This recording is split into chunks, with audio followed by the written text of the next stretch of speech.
Hello and welcome to ABC's Parenting Adult Children podcast. My name is James Moffett and I'll be your host. Today we have a very special guest, Katherine Sellery. Katherine, how are you? Great, thanks. Lovely to be here. Yeah. Thanks for being here.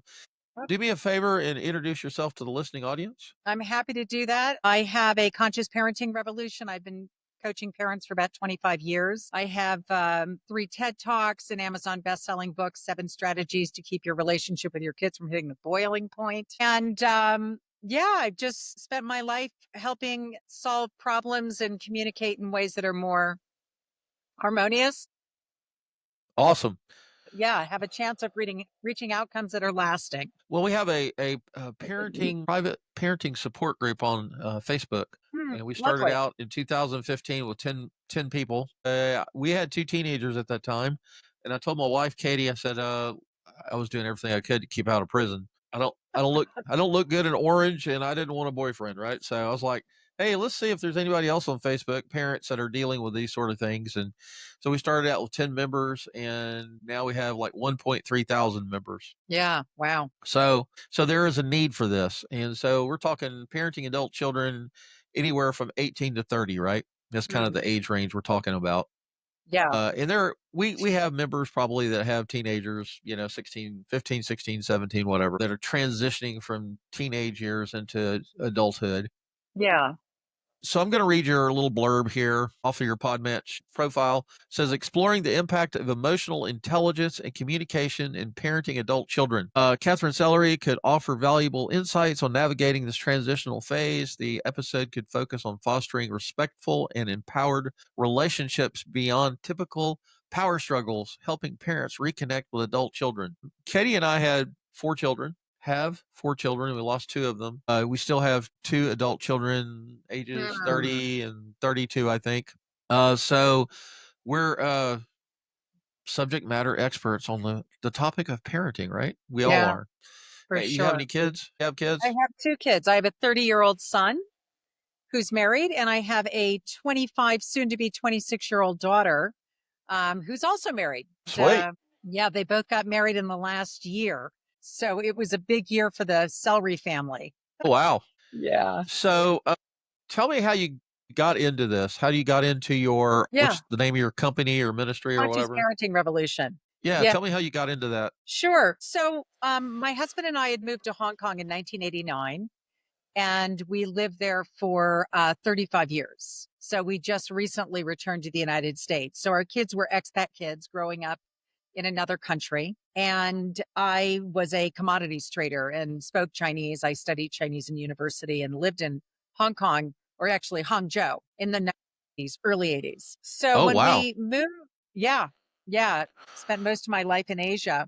And when we moved to Hong Kong, my husband and I both living as, busy professionals, he's an architect, and started having our own kids and a family and realized we were completely ill-equipped. We had no idea what to do. And that was the real showstopper. So we went in search of like skills and support. And in that process, I became a trainer for Gordon Training Institute in Hong Kong and found really my true love. I'd gone to law school, but I'd left after my second year. I had a sister who died and it really rocked my world. And I just couldn't focus on tax law. So my return to the legal profession never really happened. I became a mediator and I studied conflict resolution with Marshall Rosenberg, who was the founder of restorative justice in the American prison system. I became a trainer for Gordon Training International. Thomas Gordon was nominated for the Nobel Peace Prize 3 times. And, I get to stand on the shoulders of giants. And I've loved the work that I get to do because I was needing something to raise my kids, needing something to support my conversations when it came to understanding behaviors that were difficult to be around, understanding disruptions, lack of harmony, and knowing that my family of origin patterns I didn't want to replicate. I didn't want to bring it forward, but I didn't have any idea what to do.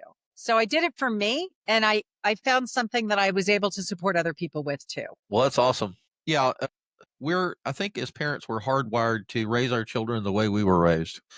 And Katie and I, we just celebrated 35 years of marriage yesterday, actually the 12th, which was Monday. And Congratulations. we have 4 children. She hasn't killed me yet. That's wonderful. I'm also married for 35 years. Every day I wake up and I'm still breathing. I'm like, yay. Nah, we're like two peas in a pod, like Forrest Gump said, in his Yeah. movie. But we're very, very compatible, and I'm very blessed to be married to Katie, and she's very loving, very tenderhearted, very giving. She's a special ed teacher, and she loves Oh, wow. kids. Beautiful. And so I was like you in that when we started having children many moons ago, I was like, I do not want to raise my children the way my parents raised me. And Mhm. my parents were very heavy handed. I graduated high school in May of 1980. And so I was a child of the 70s. Mm. And dad was a drill instructor for the army for 26 Oh, okay. years. My mother was Austrian, so they were both very authoritarian based. Kids Oh, are to be seen but not heard. sure. Don't cry or I'll give you a reason to cry. Blah blah blah. Yeah. So I knew from experience that I did not want to. I wanted to learn how to demonstrate love towards my children because they didn't know how to do that. Yeah. And in their defense, they probably didn't have that when they were raised as kids either. My dad was one of 8 children. His father died of pneumonia back in the 30s or 20s, Mm. and so, I think parents do the best they can with what they have, and we all drag emotional baggage into our relationships, our marriages, and obviously, when we talk about parenting adult children, sometimes we have to take a step back and we have to discuss marriage relationships and what's going on and are we modeling empathy, love, compassion, all of the above? Are we modeling those sort of things for our children in our marriage relationships? And sometimes we have to kind of do a little self-care, and we have to get in tune with emotional intelligence, and maybe have family therapy or marriage counseling, whatever we need to do. So I know a lot of parents are in the midst of a battle with their adult children and the different things, that all the different complexities, addictions, communication problems, generational stuff going on. So anyway, that's what this podcast is all about, is addressing.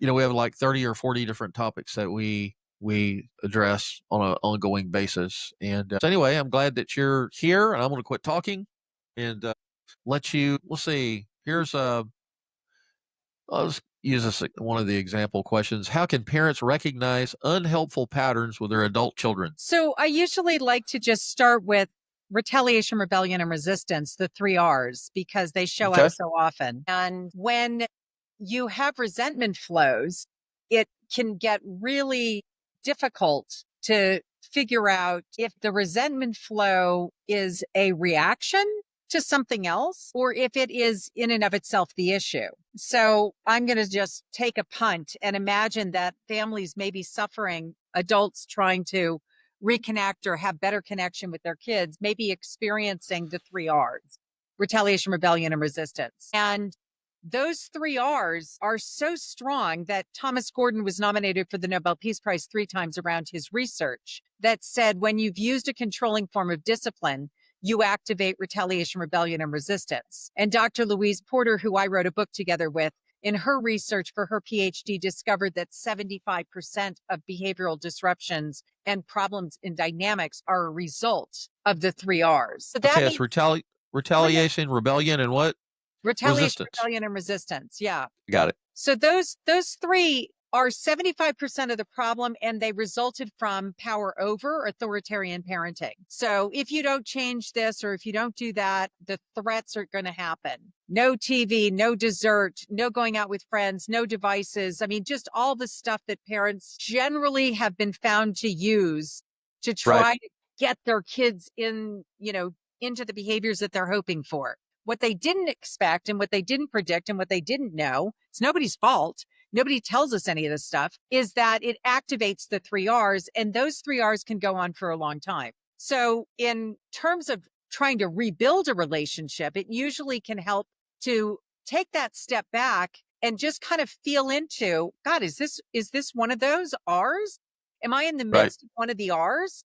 In which case the repair work comes from the adult saying to the kids, regardless of their age, I think I activated the 3 R's, because over the years when I was doing my best to guide you, I was using power over, and it activated what I now understand to be the 3 R's. I want us to be able to, as now adults, heal that rift. And what usually has happened is that person that was growing up was acting in ways that were socially unacceptable, possibly, or in ways that were not healthy. And a parent was scared for their child to be put back on the right track and went about trying to create that shift by a power over approach. So that would be, I think, the gist of most breakdowns is that we're experiencing one of the 3 R's now, years later, potentially. And Right. then a parent is easily then experiencing that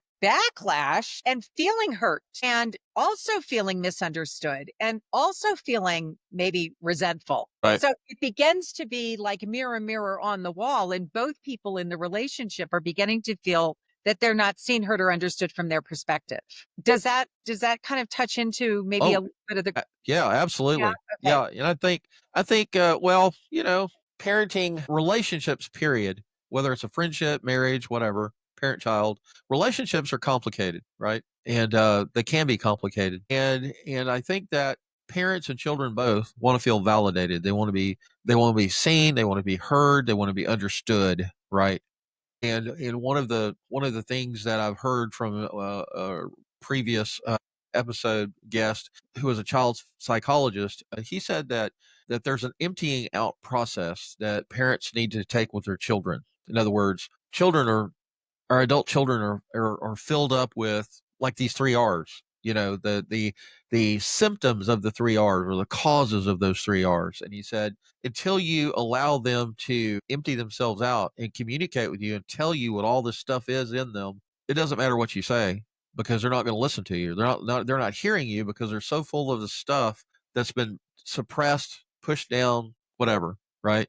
And so the emptying out process allows them to be seen, be heard, be validated, and to get all of that stuff out on the table so that the parent and the child both can examine it and deal with it in whatever fashion that needs to happen, right? And so what parent listening to this podcast episode hasn't dealt with retaliation, rebellion, and resistance, right? I mean, my parents were, I probably was involved in all three of those, right? And there was a lot of passive aggressive behavior on my part because my dad was really heavy handed. And so I learned at a very young age to stay off his radar, right? Because, he had no Absolutely. problems kicking my butt, literally. So, Exactly. Well, so I love this previous guest who used this emptying out process. I completely concur. And so if you find yourself in the midst of the 3 R's and you recognize that in spite of your best efforts, you may have experienced a way of communicating that has brought about and activated the 3 R's, that you can now look at the harvest and say, I don't want this harvest. What can I right, do to change my harvest? And what I would recommend, much like this previous guest, is, connection over correction, connection over explaining oneself. Because I think parents have always, I believe, really gone into all of their decisions with the best of intentions. We know the road sure, is paved with good intentions. And so it's never about the fact that people have wanted to do their best or the fact that they love their kids. Absolutely. It's a skills deficit, a little bit of being like, I feel like parents haven't been really exposed to great communication skills. right, And it's hard to find them modeled in families. It's hard to find them modeled in society. It tends to be that we have to literally go out and figure it out on our own. Find podcasts like yours, find books, find, other people who potentially are not doing just the rewards punishments thing, who are breaking out of that reactive pattern, who are not using power over and are instead trying to find power with, and how to acknowledge, see, hear, and understand the other person. So that's a skill, to be able to see the presenting problem, which we call it the tragic expression of the unmet needs. If we take a couple of things for granted, one of them is a lot of people mistake that the catalyst of a feeling that's arising, something that happens, catalyzes an experience inside And they believe that the catalyst is the cause of that experience. And then they blame the catalyst as if they created the experience internally for them, which is, of course, not true. It Right. catalyzed, but it's not the cause. So when we know that one cornerstone, we can begin to reflect on our own victim blame consciousness, how we're not being responsible for our own feelings and needs, how when we're activated by something that a child or an adult child or someone else says maybe about us, that we then have something occurring internally that we are not able to explain to ourselves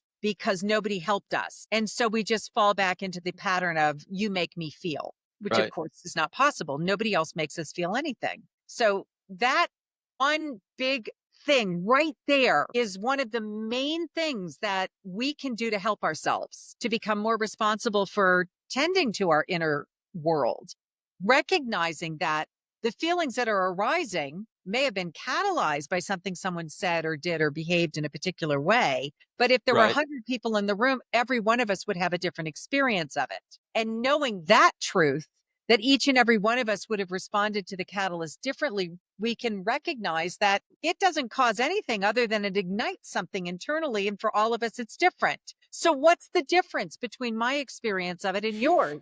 My mindset, the way I look at something that is a bad behavior. My own narrative is actually the one that's activating the feelings inside of me. My own family of origin and internal, let's call it wounding, that I may or may not have addressed may have been catalyzed by this thing that was said or done outside of me. And so when I begin to have that bigger sense of things and I'm not identified with my feelings, the next big thing is to get bigger than what's bugging me, to be able to be like a self-cleaning oven, to be connected to my inner world in such a dynamic way that I can literally, you could think of it as turn toward that part of me that's so hurt and be attending to it with my own presence Right. without being identified with it, to be able to say, oh my gosh, something in me really was stung by that comment. I want to turn toward that part of me and be with it and let it know that it can be that way for as long as it needs to be. It's a blanket of complete and total self acceptance. It's a blanket of complete and total self compassion for me to become so capable and competent of being compassionate toward my own inner pain, such that I can just be with it because I'm grounded in a bigger sense of self that's bigger than my feelings, my thoughts. Hello. I think I lost you. Your video froze up on me. I hate when that happens. I don't know what happened. I don't know. I Your just video froze there for a few everything minutes. froze, but maybe my internet went down. Is that going to be a problem for you? No, no, no, Okay, good. no. I can actually go in and edit this out. So that's fine. Hallelujah. Excellent. Yeah. All right. So So let's go to that's this. The next that was that all good. sense of Let's go to being the bigger second than what's question. bugging you. What strategies That promote inner effective thing. communication in family conflicts? Oh boy, froze up again. There you are. Yeah, I'm so sorry. I just Can you reconnected hear with me? the internet. I can hear you. I hope we're good now. Go ahead. All right. So do me a favor and close down everything except for Chrome. Any applications you have running, like any tabs you have outside of the studio, just close those down. You have any applications on your computer that are running? Oh, she froze again. I'm doing it right now. Yes, that must be it. I lost you. I can't hear you. Okay, I hear you now. Whoops. Okay, I think I closed you out when I closed everything else out, but Yeah, hopefully now you're the okay. yeah the live session is still running. Do me a favor and go to I want to see what your download speeds are. Can you do a speed test on your computer? Like go to a open up a different web browser and just Google speed test. I'm thinking that your internet speed is just too slow. Okay, go to what? Yeah, you locked up again. Are you there? Yeah, your call is in another window. I guess I have you in two windows now. So let's pull this one back up. Yeah. Can you do a speed test on your computer? Like Google speed test? Just click the first one. I can try. Yeah. I'm not sure how it'll help us in the end if it is what it is, right? Well, yeah, I just want to see what your download speeds are because if they're really slow, that's what's causing this thing to lock up. Right. It's usually not like this. I mean, as you can imagine, I'm on this all the time, but I'm just going Yeah.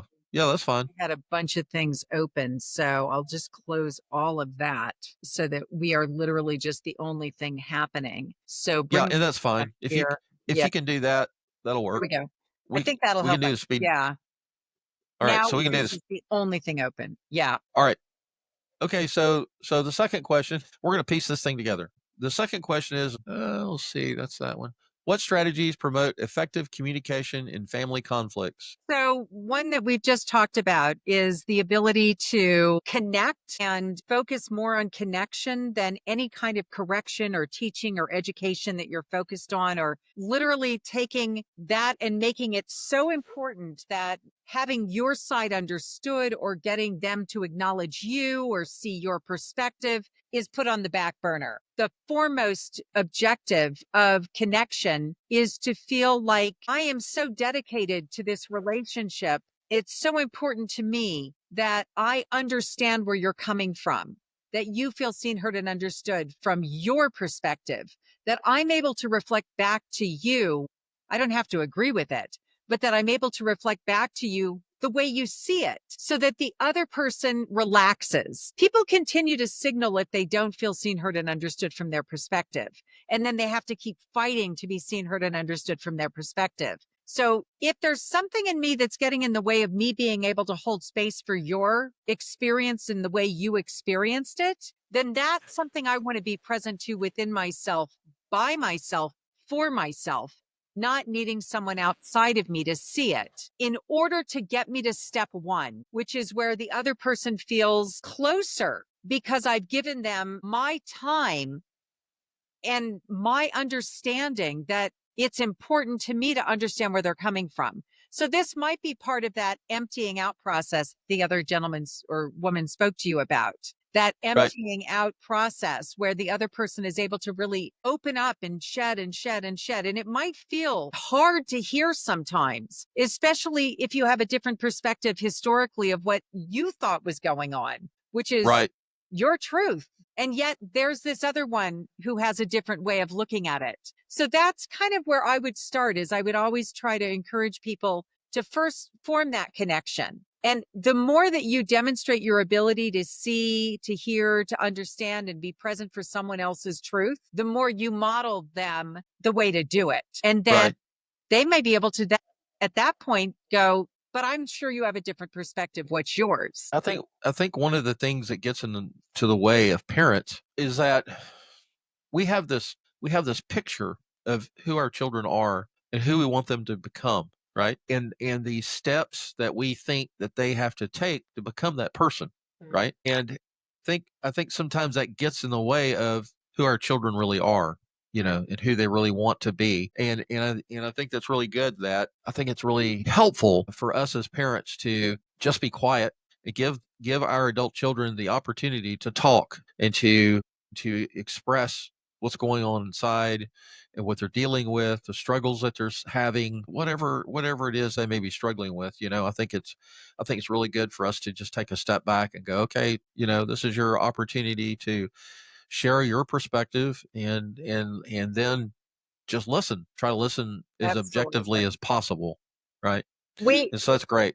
we have things that we say that are roadblocks to communication when we diagnose or analyze or question even is a roadblock to communication. And at this stage, if the other person is really in the what we would call the problem zone and is really hoping that we can be present to their pain, then we have to have attended to our own pain adequately enough to be able to hold space for someone else's. So there, I guess you could say the pre-step is that we be present to our own pain, our own aches, our own suffering Right. sufficiently enough that we can now hold space for someone else's. Right. And I think that that's kind of uncomfortable for most parents, because Mhm, we don't want to be present mhm. in that emotional garbage or baggage or Yeah, wounds or things that happened to us in our past that we haven't moved past because yeah, we haven't dealt with it, yeah. right? And we're so focused on them, we're so focused on molding and shaping and projecting our adult children into who we think that they're supposed to be, that we kind of get in our own way, right? Yeah. Well, you've got to handle this. Yeah, and the only reason I have a handle on it is because I spent plenty of time screwing things up. But anyway, we live and learn, right? I completely understand. And we get to be compassionate toward ourselves and recognize that that version of who I was at the time, I can love just the way they were. Because I Right. think if you have that atmosphere of acceptance without criticizing oneself, without coming down hard on oneself, without making oneself bad or wrong, if you can create a space for mistakes, then it's easier to go back and look with compassion, with self compassion, and have Right. that yoke that you would love for someone else to give to you. You give it to you. You give it to you in order to move forward and provide that same space for someone else to make mistakes. Right. It's really not about assigning blame. I mean, there's a overall heading to this. No fault, no blame, no guilt, no shame. And I mean, that would kind of be what I would suggest somebody write down on a piece of paper and put it on their refrigerator, keep it in their purse or their wallet for a gentleman, to just have it with them at all times, to be And able say to that look again. at it. No fault, no blame, no guilt, no shame. Mistakes happened. Life unfolded. People got hurt. And if I am prepared to allow that this was just an unfolding based on where I was, what I knew, how I could handle things, it couldn't have been any other way, but it can be different now. And there's the great news is that it's okay. It was what it was. It's okay. It can be different now. And through that yoke of no fault, no blame, no guilt, no shame, we can take a step forward. Let's move past this. I'm dedicated to my relationship with you. It means so much to me. I would love to heal this. It's more important than me being right about the past or about anything. I don't need Right. to be right. And that's another one I think that we get hung up on, is that somehow making a mistake isn't okay when it's not possible not to, especially with families and parenting and all that Right. stuff. It's the hardest job in the world. Yes, it is. Really is. There's nothing harder. It's not for the faint of heart. That's for sure. It's definitely not. Uh, How does one identify and respond to emotional triggers in parenting? So when we're activated, and that's where I would say we want to go into an overreaction. The first step for us to recognize is, well, there are a few things that are tell-alls. Am I trying to prove? Needing to prove is proof of doubt. If I'm trying to prove, then I'm definitely already in doubt. So needing to prove is proof of doubt. It's evidence that I'm in an overreaction. Am I forming alliances, calling everybody I know, trying to get them on my side and make that person wrong and me right? That's another telltale sign of an overreaction. There's Right. reactions, there's overreactions. If I'm in an overreaction, I keep saying the whole thing over and over again. I'm mulling on it constantly. That's not a reaction. That's an overreaction. So if I'm in an overreaction, it's actually all about me. That event was the catalyst. It catalyzed something inside of me. I am now in a response that goes beyond that event. Right. And if it's going beyond So that event, I am flooded with all of this judgment. I'm probably in my 3-year-old. what causes an emotional trigger? When I think about this, I'm thinking my child came home because they got suspended from school, or they called me on the phone and said, "Hey, at 3 o'clock in the morning, they called and said, 'Hey, mom, dad, can you come get me from jail?'" Or my child came to me and said, "I'm gay," right?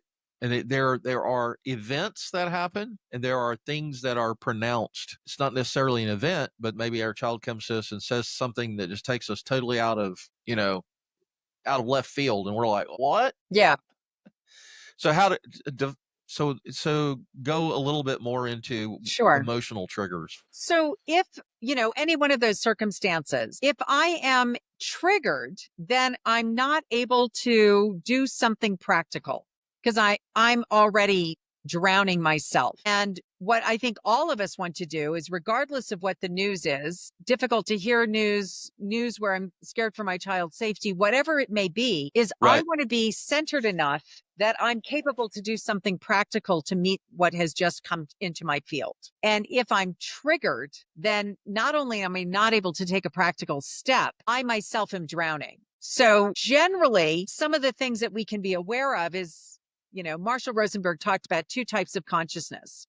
One is the giraffe and one is the jackal. And it's a good thing to plug in here, because if we're in our jackal consciousness, that's the one that is judgmental. That's the one that's life alienating. That's the one that's critical. And it doesn't give me any support if I allow myself to go into that consciousness. The giraffe consciousness can hear anything through these giant giraffe ears and process it through. The reason he used the giraffe is that it has a 75-pound heart. So it's the largest hearted mammal. Wow. And hears Wow. it through the heart, which doesn't change the news, but it changes my response to the news. I can give you an example that he used. He was a teacher and an administrator. And so he was always involved in education with kids. And there was a couple of boys outside who were in a fist fight, and he ran out of his office to break them up, and one of the kids hit him in the nose, and he was furious, and he dragged that kid in and he said,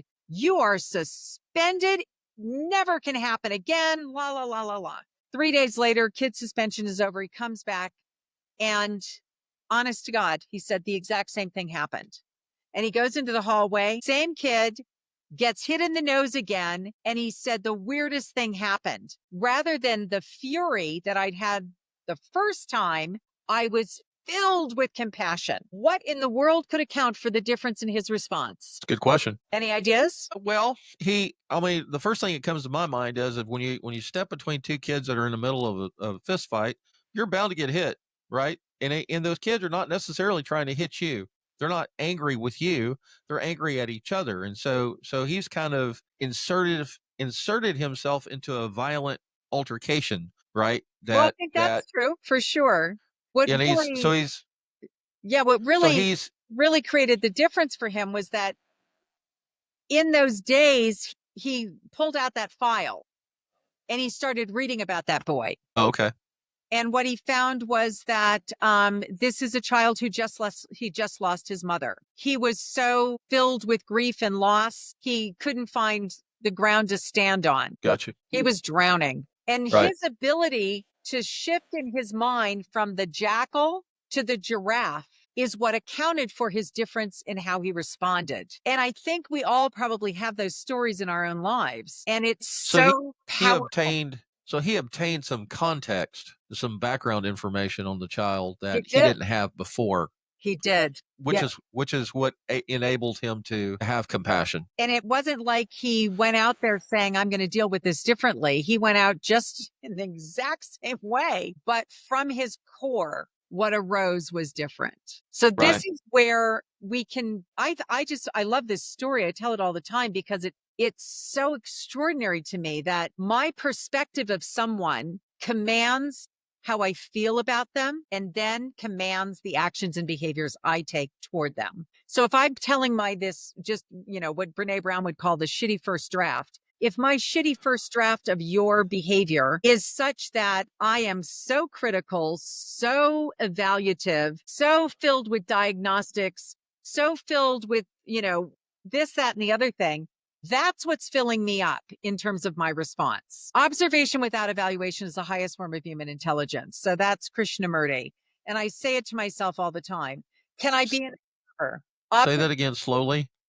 Observation without evaluation is the highest form of human intelligence. The highest form of what? Human intelligence. Oh, got you. Okay. Yeah. So do I have the capacity to just be the observer? Or am I going to add my evaluation? Calling someone disrespectful, rude, out to get me, nasty. These are all the evaluations. That's actually what fires me up.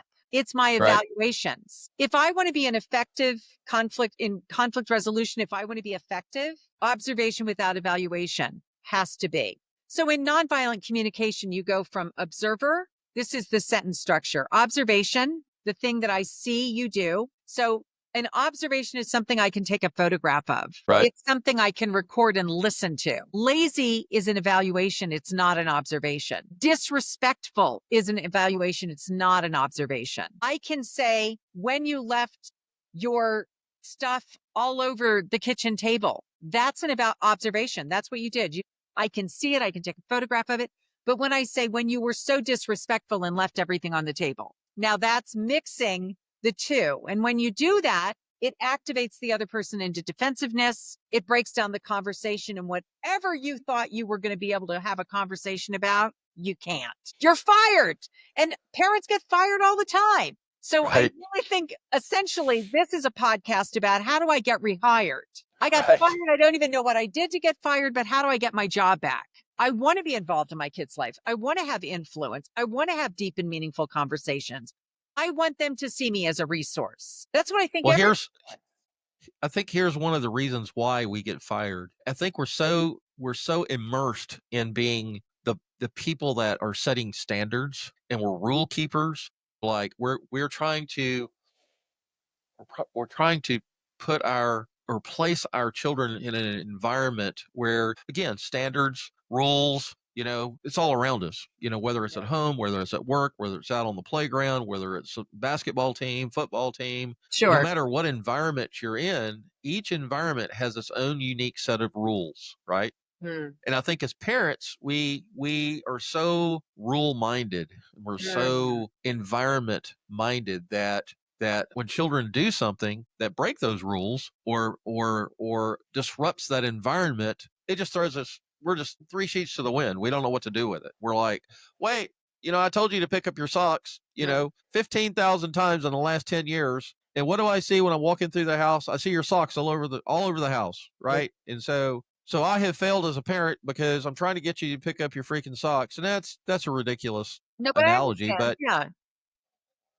but teenagers are going to be teenagers. Children are going to be children, right? Adult children are going to be adult children. And despite all of our many rules, and despite the environment that we've got concocted in our brain, that's our perception. It's not necessarily their perception, right? Yeah. So I think that's where we get in trouble. Yeah, and I agree that it's really hard to be in situations where other people are looking at you as though you're not a good parent. Other people look at you as though what's wrong with you that your child is having this behavior. And again, we're back into life alienating jackal thinking, and people are jackaling people all the time. We do it. It's part of the human condition. It's why it's so important to understand that there's ways to move into a Gandhian approach to conflict resolution, which is that ability to be present to the thing that I didn't like that I saw, to be able to talk about it in ways that are potentially guaranteed to keep the other person engaged in the conversation because of the way I address it, which I think is like for us a victory lap. If I can keep that person engaged in a conversation about the behavior that I would like to see them modify. So conflict resolution often is about, I want to get you engaged in a conversation because I want to get you to see that this behavior that I see as a problem, I want you to see it as a problem too. And then I want Right. you to have self-started behavioral change, which is like the cornerstone of the guidance approach to parenting, which is what I train people in.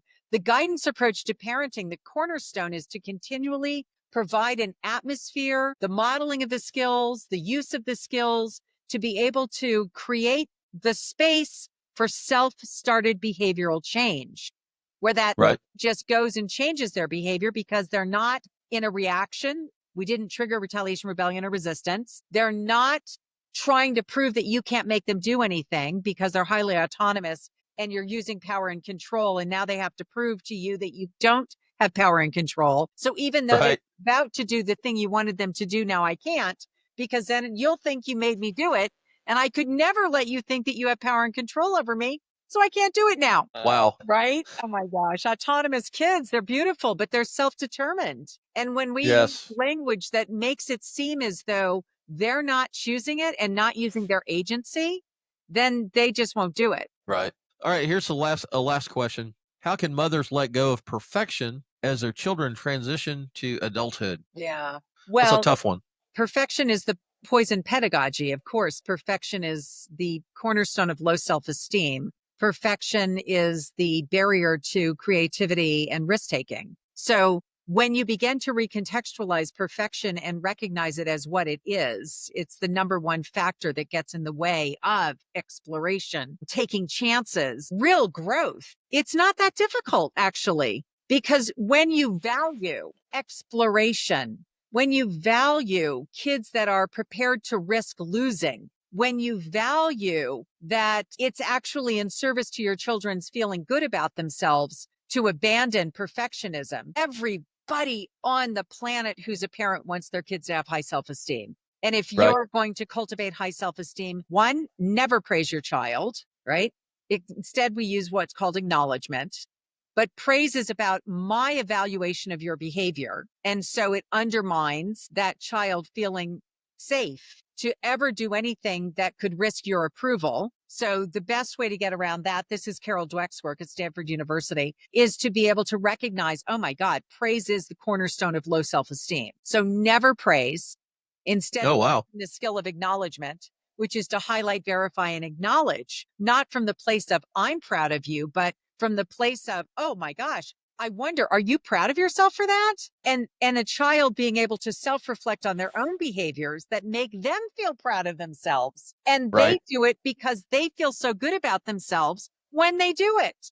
So we want that self-reflection piece in there. Choose consideration because I like to feel good about myself. And I feel so good when I'm considerate of other people, which is a whole different thing than obedience and compliance and doing what I have to do, because if I don't, you're going to hurt me. That's very good. So I want to read this little blurb that you had on your Podmatch profile. It said, listeners might gain deeper understanding and practical tools to navigate relationships with their adult children, fostering connection without power struggles. And I think that's very, no pun intended, very powerful.